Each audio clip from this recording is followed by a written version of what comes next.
stars and lava lamplights. Nostalgia mania, let your memories fly. Toys R Us tears and a surge soda high. From hair gel spikes to butterfly clips, we're bringing it back. No skips, just hits. Nostalgia mania, come take the trip.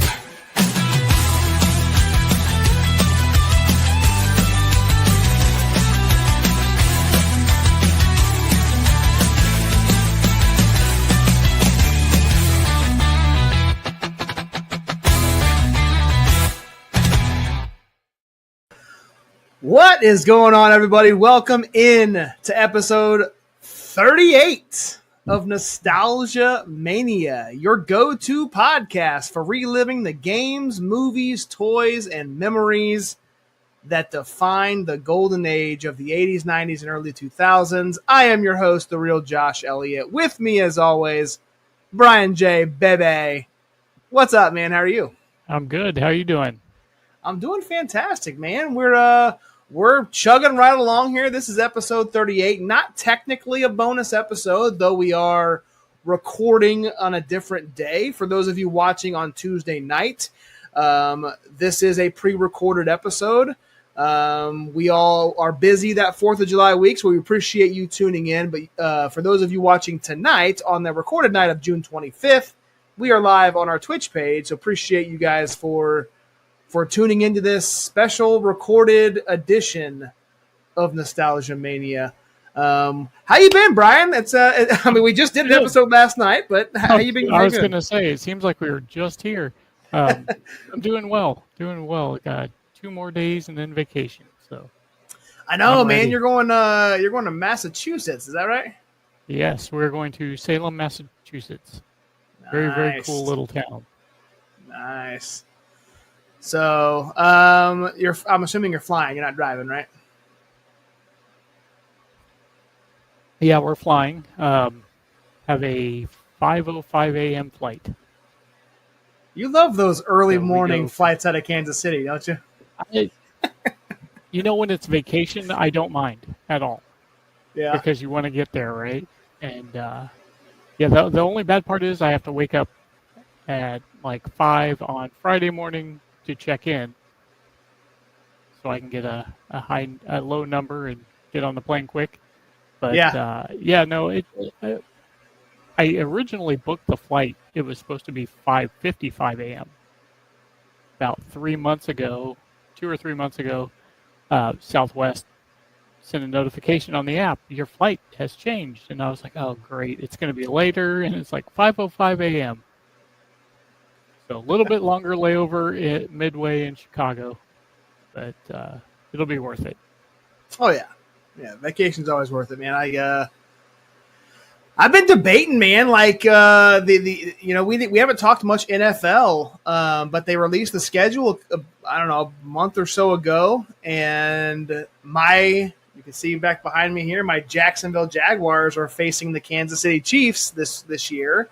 It's a Monday night football game, and it's in Jacksonville. I wish it was in Kansas City because I would have already had tickets by now, but I have debated.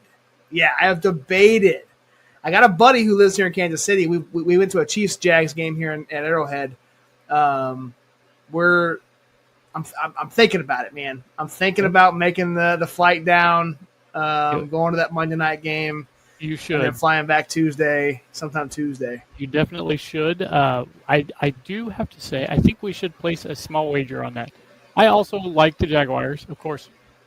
The Chiefs overall. Yeah. So I think we make a little wager, and whoever loses the game, the other co-host has to wear the other's jersey. I could probably dig into the attic or the deep depths of my storage facility, which I don't have one. But long ago, I had and believe it or not, a number 1 Chiefs jersey. Do you remember who wore number 1 in the early 2000s? Believe that would be Lynn Elliott. It was not Lynn Elliott, though. If I would have bought Lynn Elliott may have worn number 1. I'm not sure, but it was actually a Warren Moon. Warren Moon, yes. Warren Moon. I don't even know if Yep. he ever started for the Chiefs because that was right around the Trent Green era, wasn't it? The early Trent Green? Yeah, he played backup. And I think that's all he got was the backup role. I don't think he ever started a game, except for maybe preseason.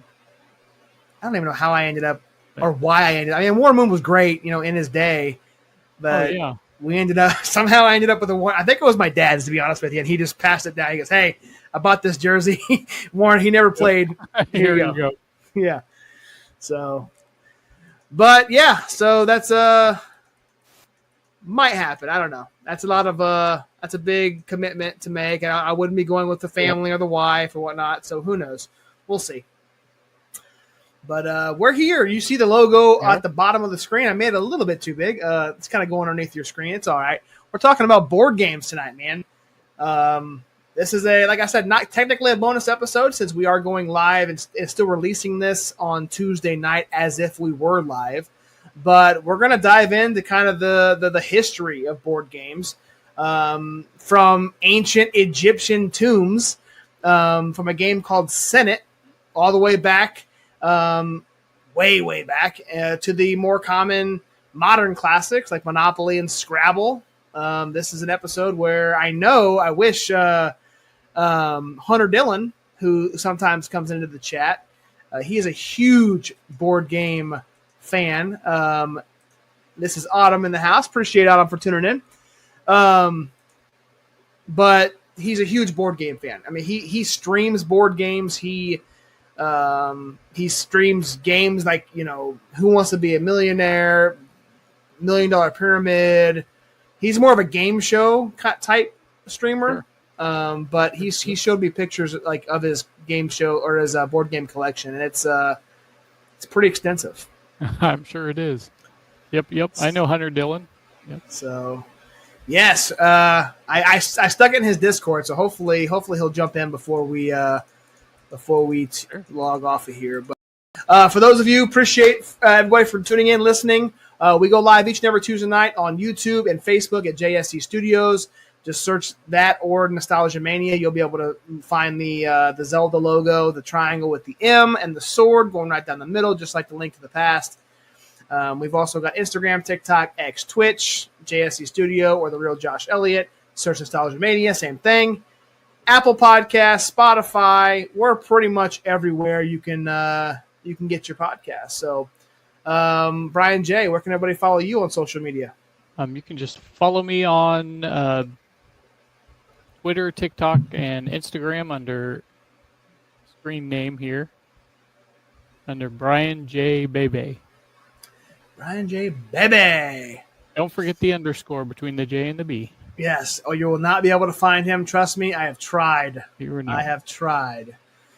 Appreciate Fountain City Pro. Are you guys live? Absolutely not. We're not live. I'm just pulling your comment up on the screen live, so we're not live.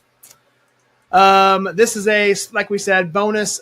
Not technically a bonus, but we're recording on an off night because neither one of us can go live when this show would typically go live. So, let's jump into this, man. What were your, we're going to jump into it, and I don't want to jump too terribly far ahead because I got a section where we're going to run through some of our some of the games. But what were, as a kid, young kid, not now, but young kid, what were the board games you kind of gravitated toward as a young Bryan J? So of course the first board game I think I ever played was checkers, probably, in my recollection. I think after that was like Chinese checkers. As Fountain City Pro said, Candyland was one we played quite a bit. But I always liked stuff that you had to get from one place to another, like Candyland. One of those being like Sorry was a big one. I gravitated towards just kind of fun kiddie games that adults could play as well. Yeah. I 100% agree. Sorry is one of my all-time favorites. It's same with Fountain City, FCP, KC, Candyland, one of my all-time favorites. I remember a game called Hi-Ho Cheerio that I played Yeah. as a very young kid, and my kids actually have that game. Well, they used to. We don't have hardly any of the cherries anymore. No idea where they went. Probably in our vent somewhere. Probably why my air conditioner doesn't work right now. It all melted. It all melted in there. Yeah, it's all blocking the vents. No, but yeah, those like you said, from getting one place to another, kind of concept games, whether it be by cards or dice, that was kind of my go-to. Trouble was another one, a fun one that I played as a kid. Oh, sure. So, but let's kind of rewind all the way back to the very first known game that we, all the way back to the Egyptians. It was called Senet, and it dates, historians think it dates 5,000 years to 31,000 BC, played by royalty mostly, but sometimes commoners would play as well. And basically they found inside of a tomb, they would find cave drawings of people playing this game called Senet. I've got a screenshot for those watching live. And this is more of a modernized game, obviously, but this is kind of what those cave drawings look like. This game, you'd have people surrounding this, rectangular board that had, 30 squares in 3 rows of 10. The drawings typically had 7 to 10 pieces each of various colors. One was darker, one was lighter because it was a cave drawing, obviously. And basically, they would be used as primitive dice in the game to move up and down the squares. So this is kind of the very first known game, technically board game. They never saw the physical board, but it was all based on, tomb drawings, cave drawings, basically. So I had no idea this game existed. Have you ever heard of Senet? Yeah, I've never heard of it, not once. Yeah. I did not get the memo, so I did not do a lot of research. I do have some stuff pulled up though, if we need. No, it's I just wanted to pull. There's Yeah. one, and there's one more game we're going to talk about that's kind of really, really old, but that was the very first known game in history. So, Great. this next one, the first modernized game. Can you and you don't know yet because you didn't do any history, but I want you just to guess. Sure. Don't look it up. Just guess. What the year? Hang on. What year do you think the very first modern board game was created? Probably like 7th or 8th century. It's got to be something like checkers or something like that. It is. It was 1843, 18. and it was a game called The Mansion of Happiness. It was that's considered the first American board game. It was created by Ann Abbott, which was actually a female designer, which was pretty rare for its time. Basically, your object, and I got a picture of the board game here. The actual board, the object is to kind of go in that spiral to get to the center of the screen by moving around the board using a spinner. They advance by landing on different spots. Virtues and honesty and humility are 3 of these spots. Sent backwards if they land on spaces like idleness or cruelty. And the goal is to teach moral lessons while being the first to reach the mansion. So it had kind of a like a moral aspect to it. Yeah, learning while playing. Yeah. Yeah. Jen Lin says Shoots and Ladders, another great game as a child. Yes. I never played it. Jennifer, I don't remember. I don't think we ever owned. This is my sister, by the way. I don't think we ever owned Shoots and Ladders as a kid. I don't remember that ever being in our. We had Sorry, we had Trouble, we had Clue, all that. I don't remember ever having Shoots and Ladders. Yeah, Maybe I'm wrong. I don't remember if we did or not. I'm sure we did somewhere. You mentioned checkers, man. Like that's a fun, checkers and chess. Do you know how to play chess? I know how. but I'm not good. No, I'm not good either. Not at all. So a game for us would be like, it would take at least a day or two. Yeah. Okay, we did not. Yeah. It's funny because I actually went to my sister-in-law's house this past weekend. We tie-dyed shirts, and they went over there while I was at work, so I got there late. But when I got there, they were at my sister-in-law's table playing chess against each other.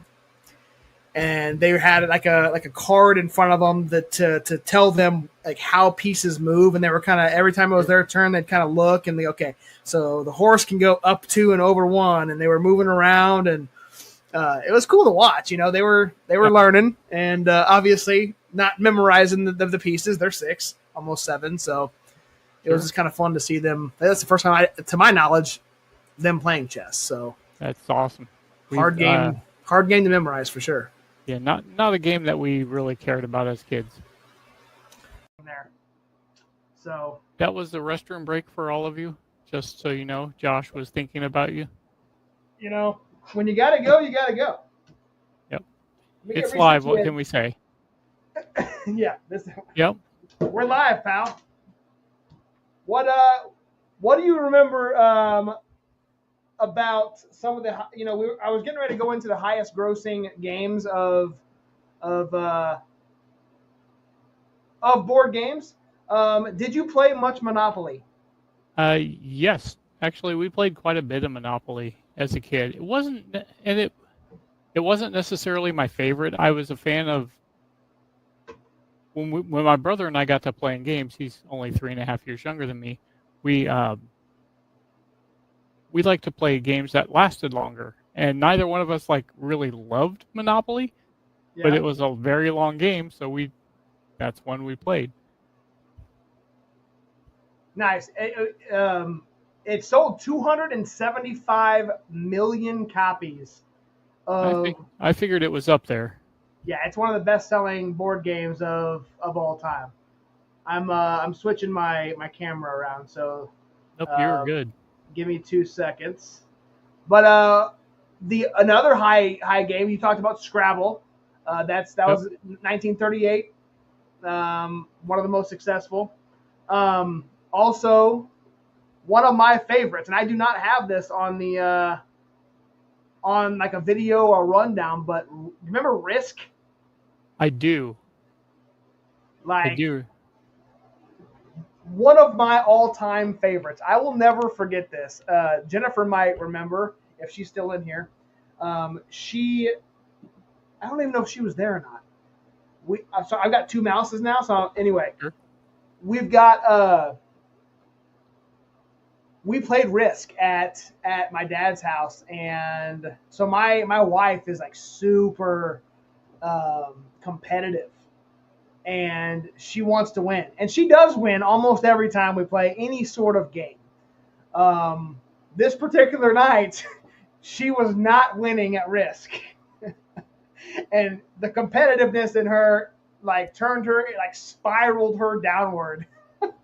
Yep. I've never seen her, get to that point of, hey, man, I got to win. And, she wants to win. And Risk is, you can fend for yourself, you can battle, you can get to one part of the world and battle your way, and you can kind of join alliances, kind of like real life.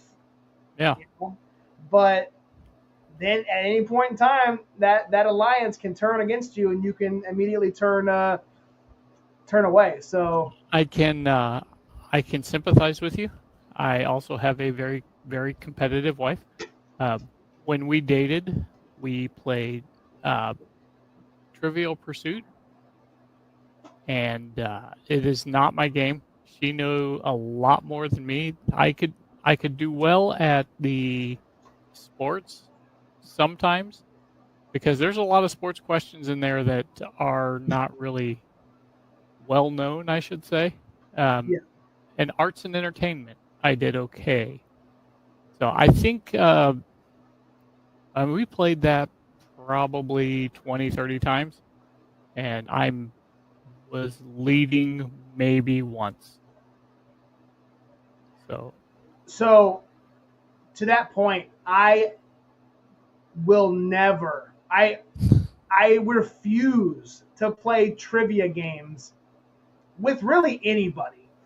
We talked about on a previous episode, I think it was back when we did the MySpace episode, you talked about having MySpace was a way to kind of release that like social anxiety kind of thing. Right. And you could, I have a lot of that in me to where, like, I know we're doing a podcast, we're talking to people. It's Sure. much different if I was in a crowd of people. Like if you wanted me to get into the wrestling ring and cut a promo, I'm gonna clam up.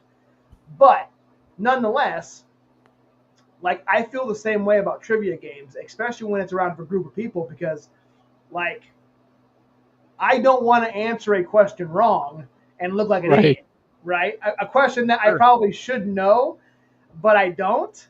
And that's kind of like, I try to tend to sway away from any sort of trivia game, unless like if there's a team aspect to it to where I can lean on other people. Right. So There are tricks to that that I will tell you after the show or the next time I see you. there you go. That it will help. Nice.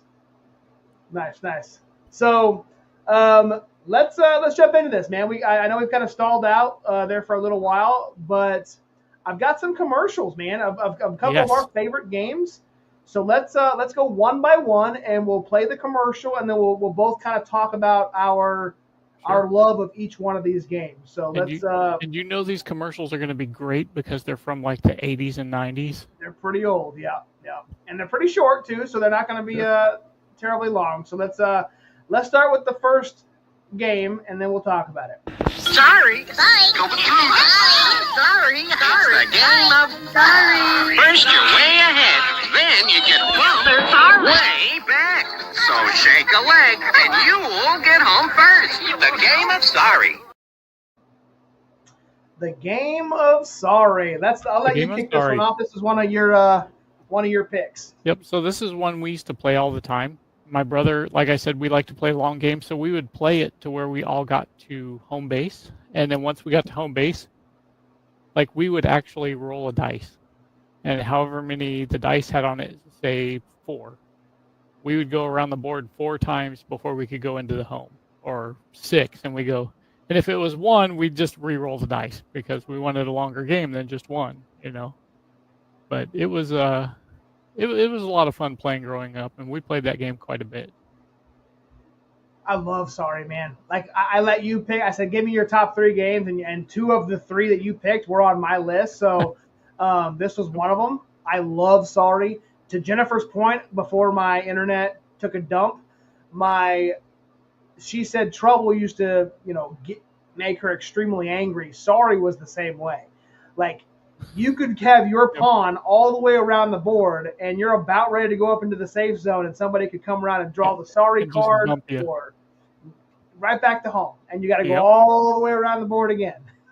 It was, as a kid, me, I'm pretty chill. So as a kid playing that, if I got bumped back, I'd just laugh because it's, for me, it was just fun to play. I wasn't as competitive. So, and I think from what I hear, your sister has a very competitive streak. Yeah. And not to mention, games of Sorry could last 15, 20 minutes or could last an hour, depending on how many Sorries you get and how many players you have too, which is kind of cool too. 4 players playing at, Sorry was always fun. So. Let's jump down. We've already mentioned this one too. This is one of my favorites. Let's play it. There's so much fun for everyone. The game of Candyland. Candyland. This is made of sweets and yummy treats. Will you be the first to my castle? In the game of Candyland. Race on the rainbow path. Match colors and treats. A shortcut. Be the first to the castle to win. Yes! Welcome. You won the game. Candyland, the Kingdom of Sweet Adventures game. Love Candyland, man. It was it was a fun one. Another one that you could get really angry with because it's another card game where you're drawing a card to move your piece, and you could get all the way up. Now, if you remember, if you draw the different characters, you could move to that space Yes. on the board. So if you got an early lead, and you could jump up to almost up to the castle and win really, really fast. Or you could spend the entire 20 to 25 minutes, painstakingly going all the way up. And at one point in time, you could draw that damn grape character, and you're going Yep. all the way back to the beginning. Or get stuck in one of the ditches. Remember, they had the colors and they had the black dot in the middle? Yep. If you got stuck there, you had to draw like a double of that color. Yeah, double orange or double purple. Yeah. Yeah, love Candyland, man. We played that a lot. We played that a lot. It was a great, so Autumn, another one of my sisters. Appreciate you tuning in. I'm competitive too. Yeah, got a competitive family. As a kid, I used to want to live in Candyland. Yeah, Yes. man. All that I think we candy, all all that did. sweets. It was great. All right, let's move on to the next one. This was a great, phenomenal game. There's been a murder. Oh, we said he is. It's a classic game of Clue. Who done it, where they done it, and with which weapon they done it with. I say it was in the kitchen with the wrench by Miss Scarlet. He's dead and alive, Brevy, you old geezer, with a bloody lead pipe. Knife. Oh, right. Knife in his back. The killer is Mr. Green. Well, it could have been someone else. Oh, I'm saying, sir. A game of Clue. Classic. Clue. I had to pick this one. Not just because they made it into a movie. The board game was so good they made it into a movie. This is one of the games I think my mom bought, and my brother and I are like, what's this?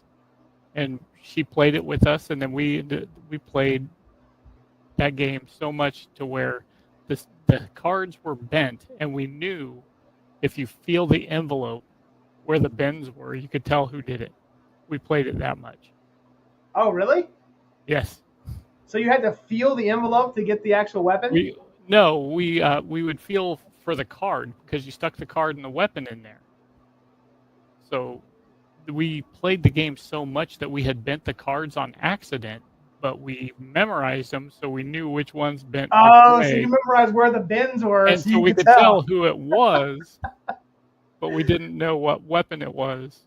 Like towards the end of that game. That's wild, man. Yeah, we played that one a lot.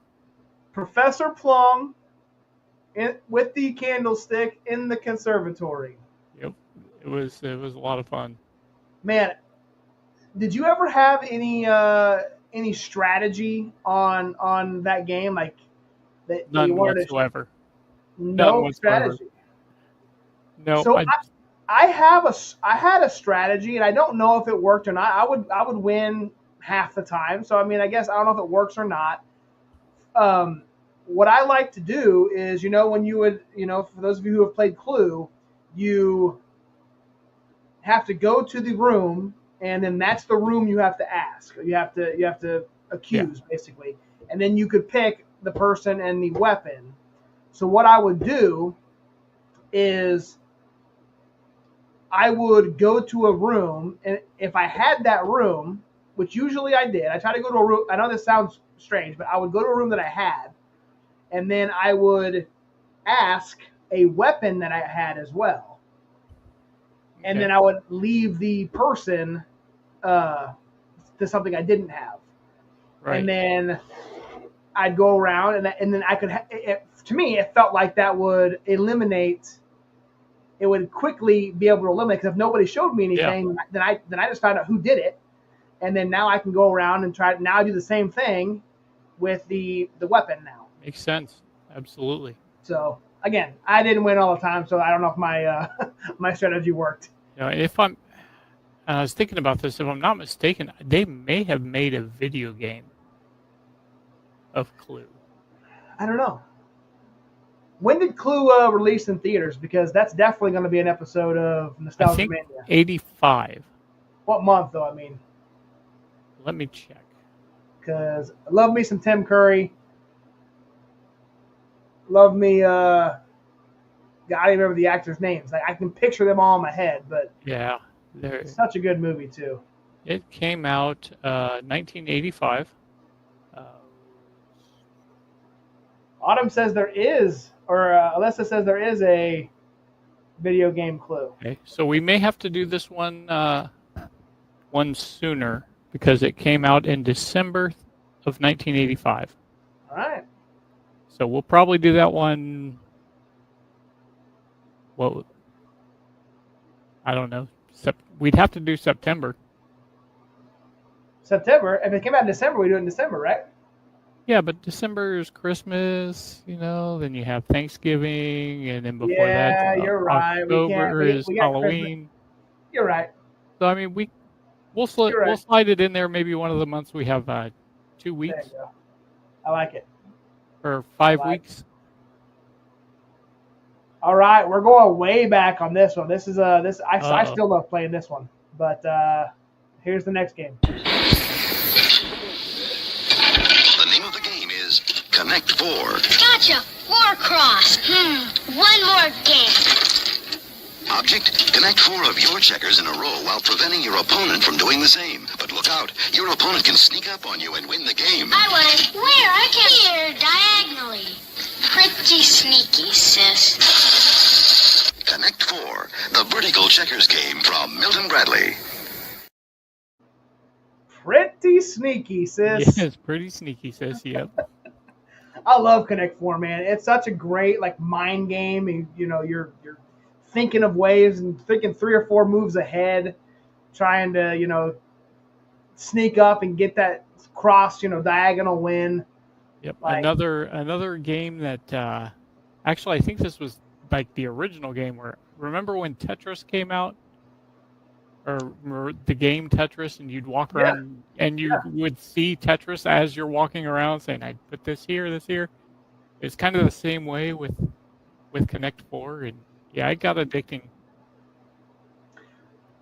We just went to, I've seen this a couple times, but we went on vacation.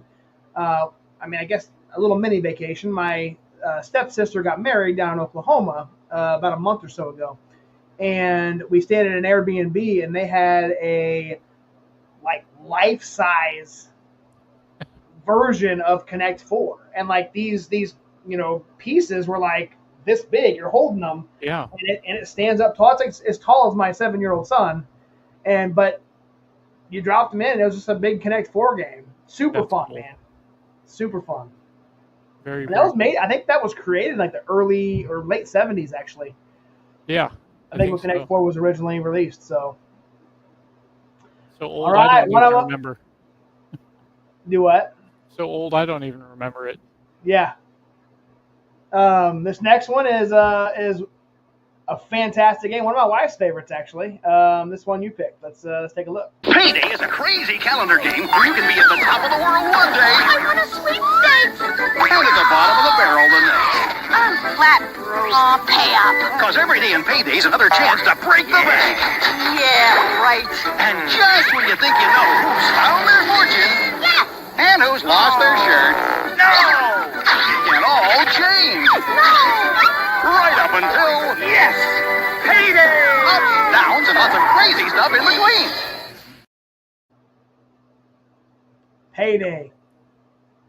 Fabulous game. So I told you when we last recorded that I had a game that had a crazy story. So this one, it's not really crazy, but it's kind of funny. So with Payday, when I turned 12, 10, 12, I'd go over to my cousin's house quite a bit. And I want to say he's 4 or 5 years older than me. And my cousin Joan is about 3 years older than me. Well, we'd go over there, and he had a job at his job, he broke his ankle. So they were doing the workman's comp and all that good stuff, and he couldn't work, and he was in a cast. He was also an avid bowler. He still is, but so Friday night rolls around, and I went to stay. I used to go over there on weekends a lot, and I'd stay the entire weekend. My aunt and uncle were cool. They're like my second parents. So he's like, "Hey man, what do you want to do?" So we ordered pizza from Pizza Hut. I chipped in some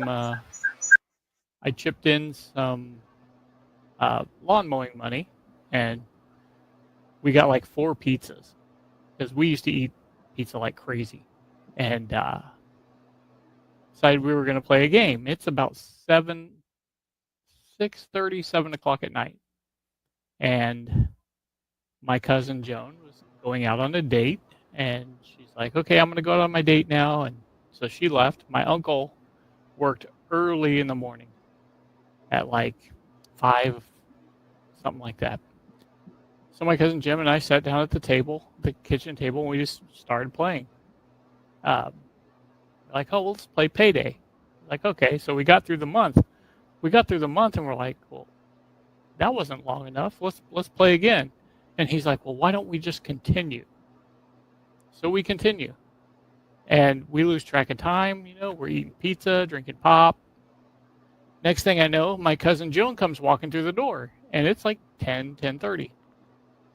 She's like, "Oh, you guys are still playing?" Like, "Yeah." She's like, "What? Can I join?" So I'm like, "Sure, come on, join." So we start playing, and we're having a good time. We're laughing. Next thing I know, my uncle's in the kitchen. He walks in the kitchen. He starts making his coffee, and he looks over, and he's like, "What are you guys doing up so early?" And we're like, "Well, what are you doing?" And he's like, "Well, I'm getting ready to go to work." We played that game all night. We ended up playing until about 8:30 in the morning. So my cousin and I played it for like 13, 14 hours. We were playing Payday, and we just keep going around the board. And to be honest, I don't think we found out who won. We were just having so much fun that the 3 of us just played it all night long. And so that game had to be in my list. And That's it is insane. And it is a lot of fun. So. Yeah. So this is coming from someone, because I didn't play Payday. Sure. I actually don't think I've ever played Payday. Which is pretty crazy because my wife's a huge fan of it. But Right. I'm going to tell you right now, my last game you probably have never played either. But what's the object of Payday? Like, how do you win? The original object was you go to the end of the month, whoever has the most money wins. And there's like the days of the week. So you start off with Monday, and there's certain things during the week will happen. Like if you land on a Tuesday, if it says on the board, you get a piece of mail or whatever. It could be a bill, or it could be an advertisement, or it could be something. Then you get an inheritance or something like that. You land on Friday, or you get past Friday. On every Friday is a payday, so you get money. And then like you just hit like, oh, you hit the, like on Tuesday or Wednesday, there's on certain weeks there's a, oh, you had a flat tire in your car, pay this much money, so it was kind of like it was a game of like chance, but it was also, whoever had the most money at the end wins, and it was a lot of fun, and we probably played a good couple of years that night. That sounds like it, man. That's wild. And they made that, but the funny thing is, like, back in the day, that version, I don't know how it is now, but they made the advertisements funny. So you'd read this advertisement for, so-and-so's kitchen knives, you'll never, it's just hilarious. Yeah. Well, it kind of sounds like the game of life. It is, minus the car and the kids. I think it was kind of like took off around the same time. Yeah. Yeah, because like I said, some of the things you were mentioning, that kind of reminded me. So, that's cool, man. So let's play my final one again. I think this is one you may have played it, but you were probably a little bit too old to play this one because this is more of a children's game in the 90s. So, I loved it though, and it's got a catchy tune. Let's listen. Sometime in the future, the ultimate challenge. Crossfire. Crossfire!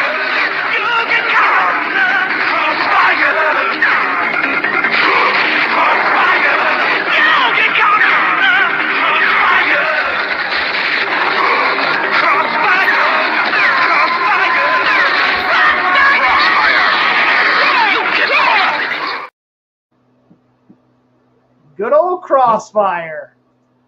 No, I was about 11 or 12 when that came out. We did play that. Were you? Did that come out in the Yeah. 80s? Let me see. I thought for some reason, maybe it did, and maybe they like remastered it or something. I remember these commercials in the 90s advertising it. Like it was a fun game, man. I love Crossfire. Reminds me of Beyblades. This came out well before I was even born. This came out in 1971. Was the first edition of Crossfire, and then it 71 to 77, and then it went away, and then Milton Bradley bought the rights to it, and it went from 87 to 94. So that would put it at the time frame 12 years old. Yeah. And then 94 it went away again, and then Hasbro bought it in 2016, and it's still being made today. Yeah, it was the 86 to 94. That's the version. I think that's the advertisement. Mm-hmm. I loved it, man. Those little marbles, you have to, fill up your gun, and you got to shoot those little, whatever the heck, hockey puck looking things across the board. And yeah, man, that was fun. I don't know, Aaron Yip. Appreciate you for giving me a viewer. And then you had to keep putting those little marbles in the gun. Marbles in, and that gets frustrating, but it was fun. It was fun. I loved it, man. It was great. And it's funny because there was no way to I'm not sure how we played it without messing up the board, moving the board all over the place, because there's no way to secure it to the table. So you got two people on each side of it with the gun, probably jerking the damn thing around. And so Autumn, have you ever heard of Beyblade? My Autumn's talking about that Crossfire game. Reminds him of Beyblades. I don't remember that game. I'm going to have to look that up. Yeah, that one, I think it was one that you kind of had one of those plastic sticks you put down in it, and then you pulled it really hard, set it in this arena, and they battled each other. Yeah, I just looked it up. It doesn't look familiar, but it looks like it's like a top, almost like you spin a top in the board, and then it hits numbers, and maybe the numbers gives you points. I don't know. Without actually taking time to read it and look it up. Yeah. So, but is there a game that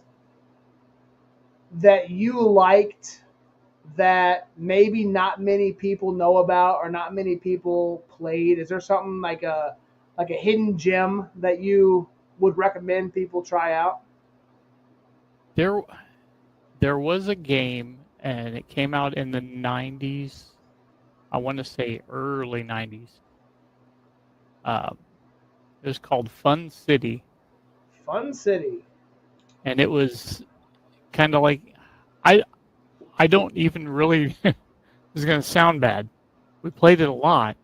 I don't really remember what it all entailed, but I know that we had a lot of fun playing it because my grandparents bought it. So when all of us cousins got together and played it, it was a lot of fun. All right. What about you? Very similar to Crossfire. There was a game I remember called Sidewinder, and it was kind of a 3D. I say 3D board. You had these. It was like a kind of a triangular shape, and it went uphill. And you'd have, I would say, each person had probably 6 marbles, and the board had a path that would go back and forth, but it would go upwards, up the hill. And you'd have to tilt this thing back and forth to move the ball up, and like I said, it would go uphill. At the very top, there was a hole, and it would drop into the other person's bin. And you had to be the first person to get rid of all your marbles. And if you put more than one on there, you could try to do that, but you would get off sometimes, and then the marbles would start going backwards, right back down to your. So it would be like a strategy game, and that's a fun game that not many people talk about. So All right. I'd say Sidewinder. You just fought other people's Beyblades. I gotta look that up, man. Maybe we'll have a board game episode part 2 of Beyblades will be one we talk about. May have to. So that about does it, man. We're at the hour mark. We didn't actually talk an hour because we had a little hiccup. But what do we got coming up, man? We don't have a video game on tap, but we do have a couple episodes. Yeah. We're gonna talk. I'm thinking we go to the movie realm next week. What do you think? Yeah, I think that sounds good. We can do that. So, which would put it at, let's see, Tuesday, July 8th. 8th. Yep. So let's do Problem Child. Yes, That sir. movie came out in July of 1995. 1990. It turns, what is that, 35? Good Lord. 35, yeah. 35 years old this year. Yeah. So we are going to do Problem Child in the next episode. We've got on tap, we've got National Lampoon Vacation. Also came out in July. We've got WCW Bash at the Beach 1996, where Hulk Hogan turns heel, and the formation of the NWO. And we're going to throw a video game in there as well. We just we haven't decided on which one to do, so we'll get one back in there. Go back to the basics of Nostalgia Mania, where we came from. So, great movie, yes. Yeah, I'm assuming you're talking about Problem Child. It's Less Than Zero. Is that a movie, Less Than Zero? It is. It is, with a young Robert Downey Jr. Right. It's a movie that kind of described his life for a while. Less Than But yeah, Zero. it is a good movie. However, we cannot do that movie until November because it came out in November of 97 or 87. All right, let's put that on the list. I'm gonna actually create. I need to write that down. Less Than Zero, because I do not want to forget to do it. And that's really our first official viewer suggestion, really. Yeah. I take that back. We did Donkey Kong. Alyssa recommended Donkey Kong, which we did. Okay. Less Than Zero, November. All right. It is I like a good movie, but it is depressing. Yeah. Well, But it's good. I'm gonna have fun doing Problem Child. I haven't watched Problem Child in years. Yeah, So I think. it's gonna be fun. Yeah, I think I watched it when it came out, and I don't think I've seen it since. You may not have. I gotta find out if it's even on streaming. If not, we might have to do like what I did on Super Mario Brothers and Yeah, watch we'll have to watch it on YouTube. 8 minutes at a time on YouTube. It's doable. It is. It is. So, all right. Well, that about does it. Appreciate everybody for tuning in. Autumn, Alyssa. We had the not the I-70 hot tag. We had Fountain City Pro in the house. Chase Riley was here. I don't think we had anybody else other than Jennifer was in here for a little while. So appreciate everybody for sticking with us. We'll see you guys on July 8th for Problem Child. I am your host, the real Josh Elliott. This is my co-host, Bryan J. Baby. And as always, let's get nostalgic. Rewind the time, crank up the glow. Back when Blockbuster ruled the show. From slap bracelets to Saturday tunes, cartoons hit different.